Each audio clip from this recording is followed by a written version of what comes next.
copy of the scriptures that you have in front of you to 1 Corinthians chapter 5. We're going to be finishing chapter 5 today in verses 9 through 13. We'll be talking about that in just a moment. First, I had Tyler read Joshua chapter 7 to really be an example for us about what we're going to talk about today.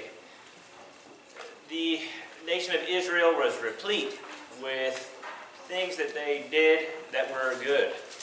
And they were also replete with some things that they did that weren't as good. And each of those things really is laid as an example for us. And today, in Joshua chapter 7, as Tyler read about the sin of Achan, there's a lot in there for us to learn, I think, and exemplify what we want to talk about today. You know, in Joshua chapter 6, they had just had a great victory in the city of Jericho. And you know the city of Jericho and how it was defeated. It was really God's victory. The people of Israel didn't have to do all that much. It was they just had to believe that what God told them to do was the right thing to do. Right? So do you really just want me to march around the city? You just want me to just march? That's all we're doing? Yes, that's all you're doing. And on the seventh day, you're going to march around 7 times, and you're going to shout out for joy and shout out for victory. And we know what happened. The walls fell in, and the city of Jericho was defeated. Whose power defeated Jericho? It was God's power. And because it was God's power, he had said that there's a ban. Any of the spoils that come from the city of Jericho, they're mine. This was the work that I did. This really wasn't the work that you did, nation of Israel. This is the work that I did. And because of that, the spoils are mine. So you see in the end of chapter 6, God puts a ban on the spoils, and those are supposed to go into the Lord's treasury. However, some of those things look pretty good. To a man named Achan, he really said, I want some of that for myself. There was some gold, I think it was a headpiece or something of that nature. You can go back and read it for yourself. And he took this, and he took it into his own tent, and he wanted it for himself. And this was directly against what God had told them to do. That was really God's and not anyone else's. So then Achan does this, and then there's this little town of Ai, nothing compared to Jericho with the walls that were there. And they're like, no big deal, look what we can do. So let's just break up the group, and we'll just send a few of them up there, and they can take care of this little town of Ai. And they go up to take care of this little town of Ai, and they get routed. They lose badly, and so much so that they begin to moan. And even Joshua says, if we had only been willing to dwell beyond the Jordan, if we could have just stayed over here and not having to come into, the promised land, if we could just stay over here, it would have been good enough for us. But now, all these towns that are around us, they're going to just overcome us, and we're going to be lost, right? If we had only been willing to just dwell beyond the Jordan, that would have been fine. But what does God tell Joshua?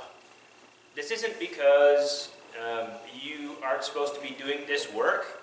This isn't because of anything other than you have sin in the camp. Somebody has broken what I told them to do. I told them that any of the spoils were supposed to be mine, and they're supposed to go into the treasury of the Lord.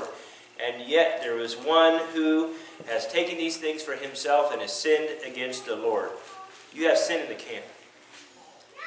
He tells them that they will continue to be defeated unless they deal with this sin. Guess what?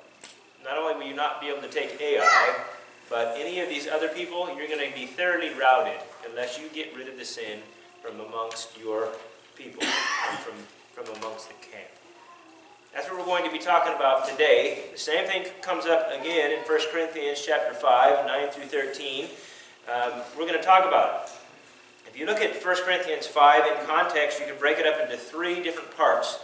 The first part, verses 1 through 5, you need to purge the sin or the sinner from your midst, verses 1 through 5, for the good of the offender. right? I think Josh preached on that, if I remember right. Somebody did. One of you preachers did.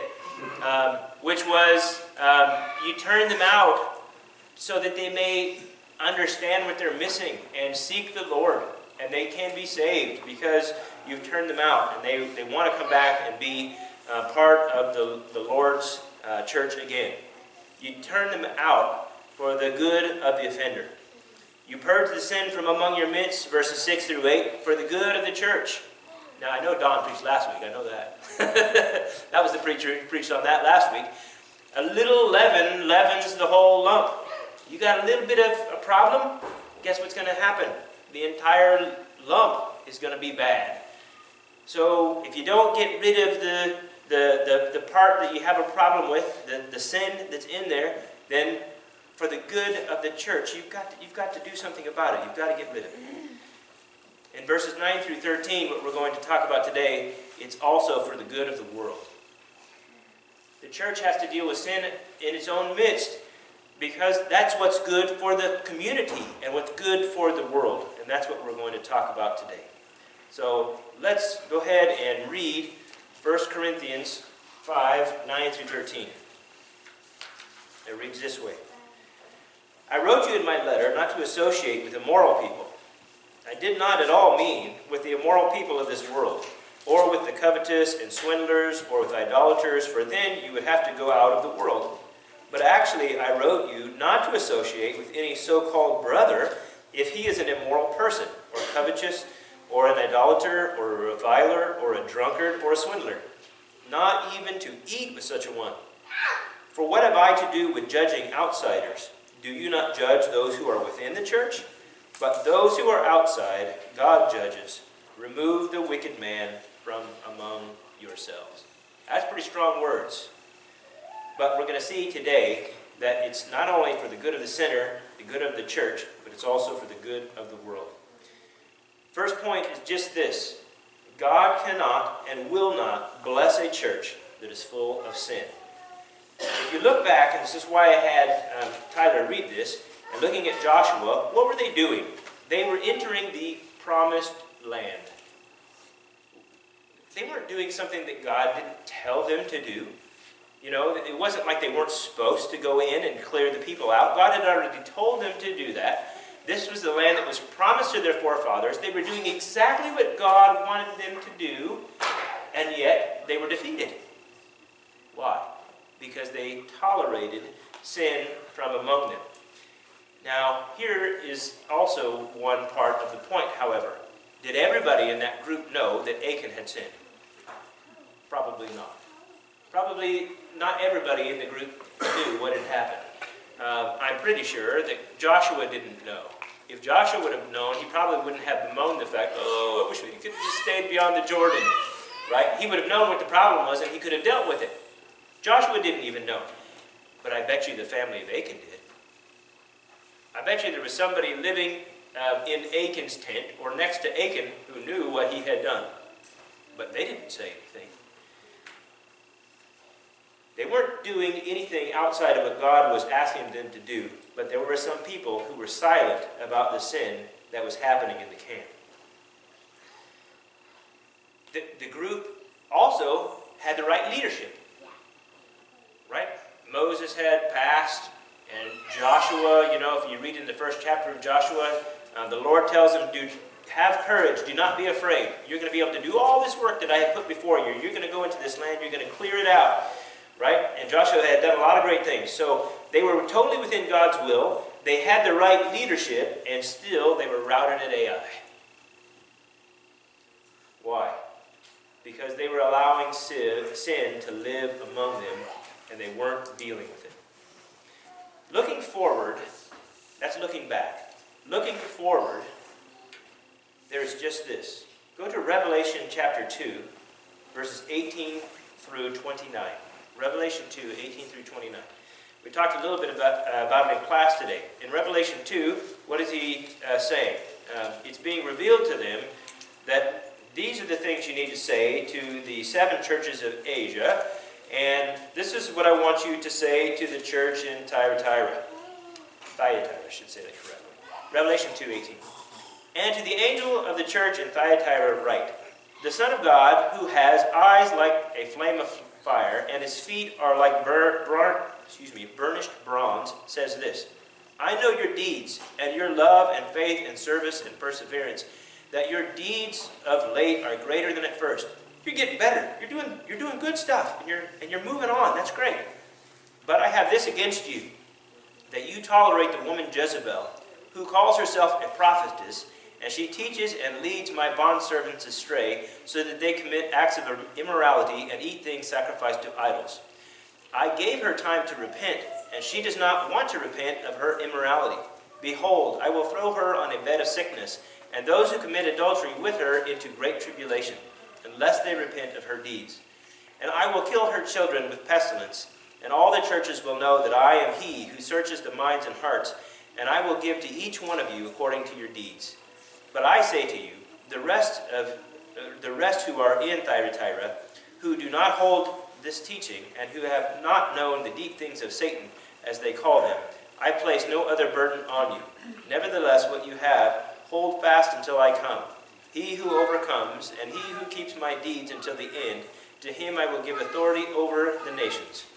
And he shall rule them with a rod of iron, as a vessel of the potter as the vessels of the potter are broken to pieces. So I also have received authority from my Father, and I will give him the morning star. He who has an ear, let him hear what the Spirit says to the churches. We talked about that in class this morning. That last phrase means, hey, that applies to you, right? If you also read the rest of Revelation chapter 2 and chapter 3, he says some very similar things to some of the other churches of Asia. You're doing some good things. You're doing some good things, but you continue to tolerate sin, and you let this go on.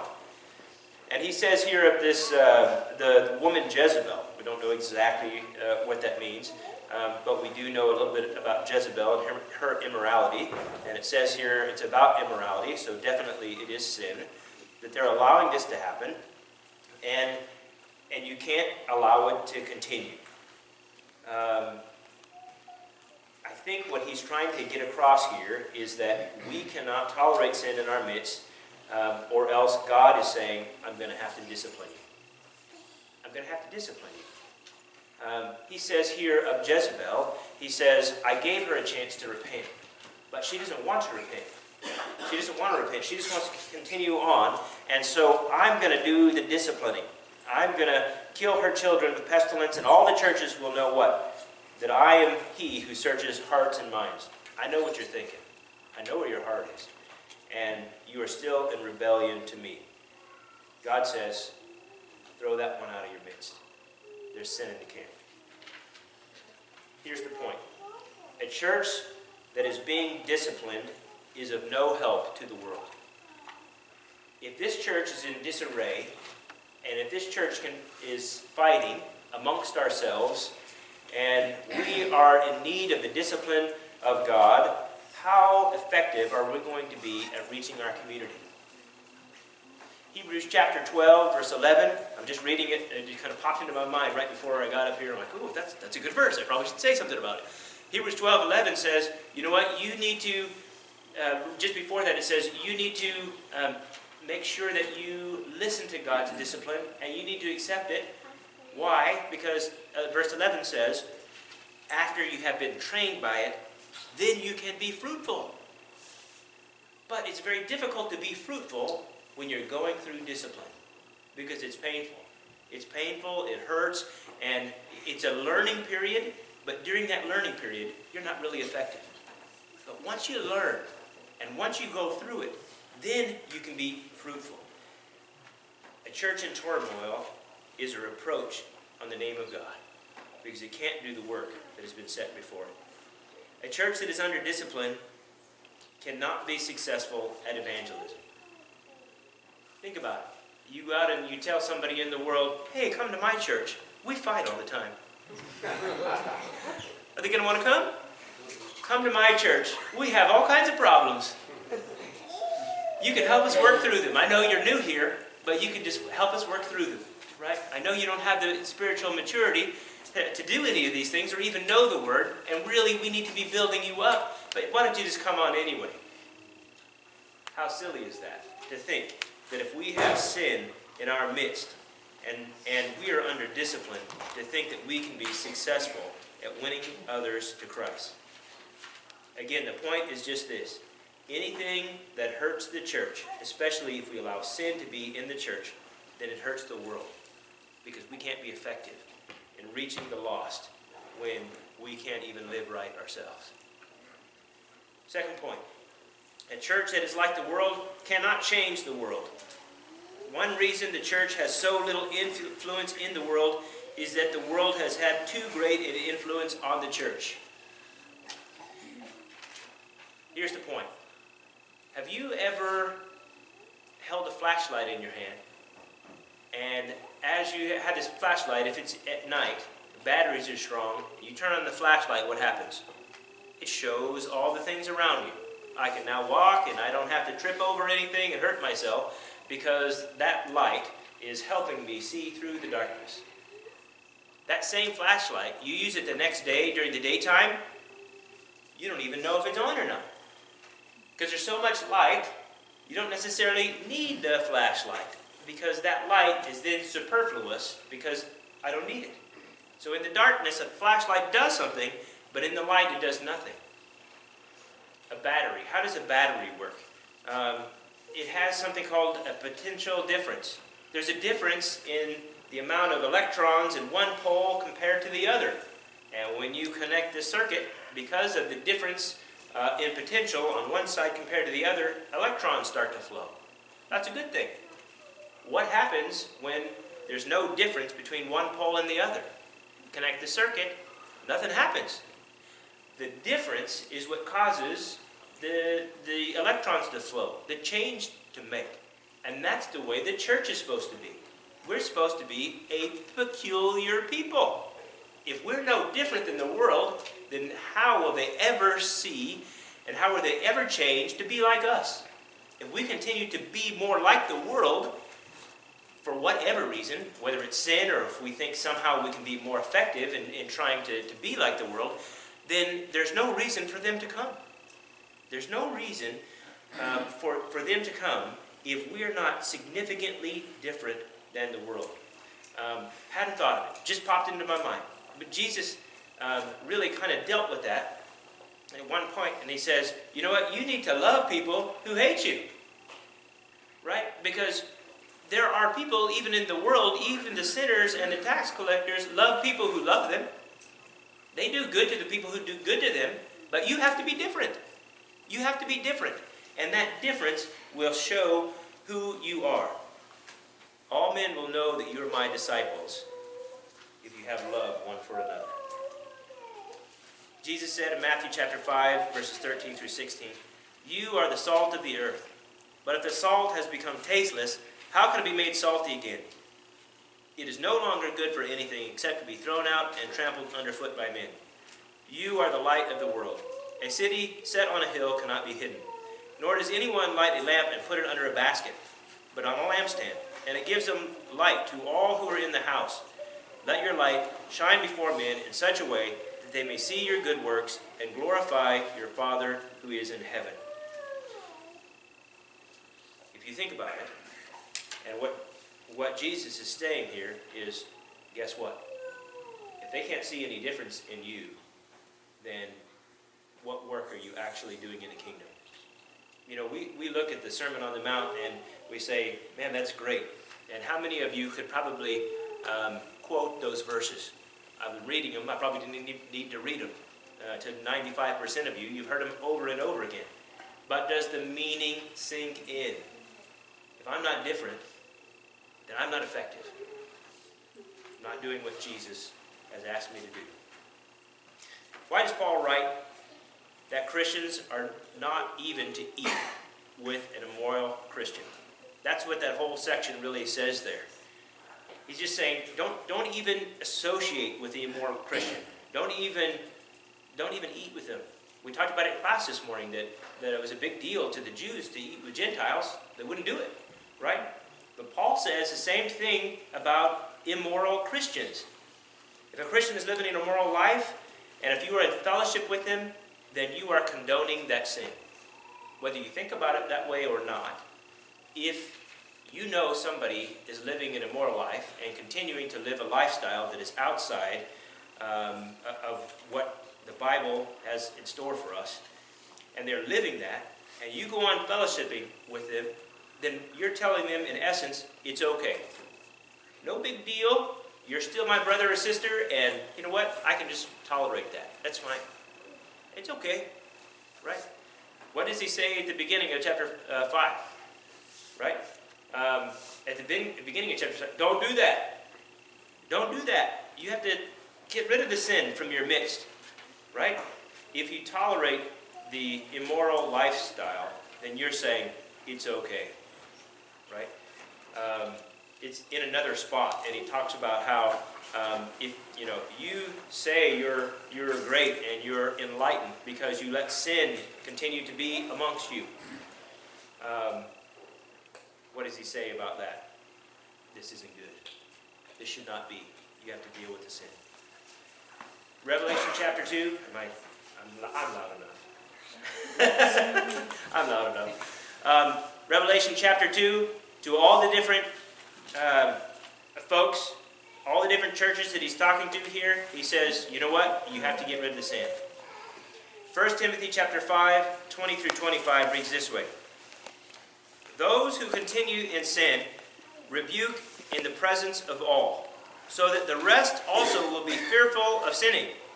I solemnly charge you in the presence of God and of Christ Jesus and of his chosen angels to maintain these principles without bias, doing nothing in spirit of partiality. Do not lay hands upon anyone too hastily, and thereby share responsibility for the sins of others. Keep yourself free from sin. No longer drink water exclusively, but use a little wine for the sake of your stomach and your frequent ailments. The sins of some men are quite evident, going before them to judgment. For others, their sins follow after. Likewise also, deeds that are good are quite evident, and those which are otherwise cannot be concealed.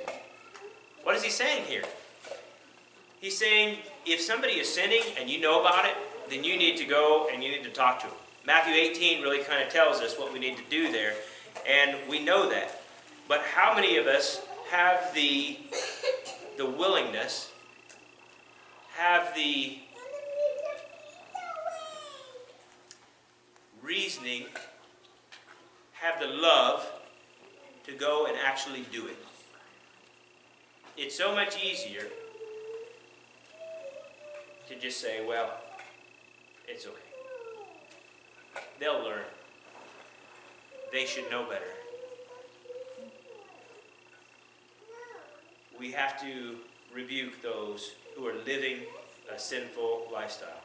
Before I conclude, I do want to say this, that it is a sinful lifestyle. Do we all sin? Do we all fall from time to time? Is it something that we continue to do, sometimes against our will, almost always against our will? Yes. That's not what we're talking about here. You're going to make some mistakes. And not every time you make a mistake should somebody come and say, hey, you messed up. You messed up, and I'm here to help you. Right?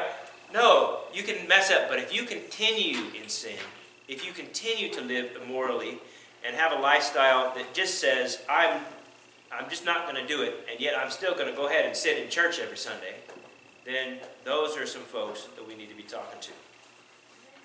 All right, in conclusion, in Joshua chapter 7, verse 9, it says this, for the Canaanites and all the inhabitants of the land will hear of it, and they will surround us and cut off our name from the earth. And what will you do for your great name? Joshua says, we need to go and do this work, because if we do this work, it brings glory to you. So we're going to get rid of the sin in the camp, and you go later and see what happens to Achan. It's not a good thing. He's burnt. He's stoned, actually. Either way, he ends up in the same way. But what is Joshua's reasoning behind this? Joshua's reasoning is, we're going to do this because this is for your name. This is for you, God. If we don't do it, then who will praise you? The nations around will not know how great you are if we continue to get defeated. So we'll deal with the sin in the camp. Joshua understood that if God's people are marginalized or in disarray, that the name of God will be maligned. And the same thing will happen today. If we're continue to be marginalized, if we're in disarray, then what will people think about the God that we serve? If the church is being disciplined, or if the church is too much like the world, then God will not be glorified. If God is not glorified in the church, then who will want to be a Christian? Who will want to be saved? We have to deal with the sin in our camp if we're going to do the work that God has set before us. Today the lesson is yours. And it's a lesson that really applies to the church and as a whole, to us as a group, the congregation. But it also applies to you directly. You have sin in your life. There are things that you just continue to do that need to be changed. And this lesson applies to you. No matter where we're at, I know we make mistakes. But the important part is, do we realize it with our heart? Are we trying to do what God has done for us? And are we receiving the forgiveness that Jesus has given us through his blood? We've got to deal with the sin in our own lives as much as we have to deal with the sin in the church. Today, if you have a need, whatever it might be, today is the time, now is the hour. Give us your hand and guide your heart as together we stand and sing.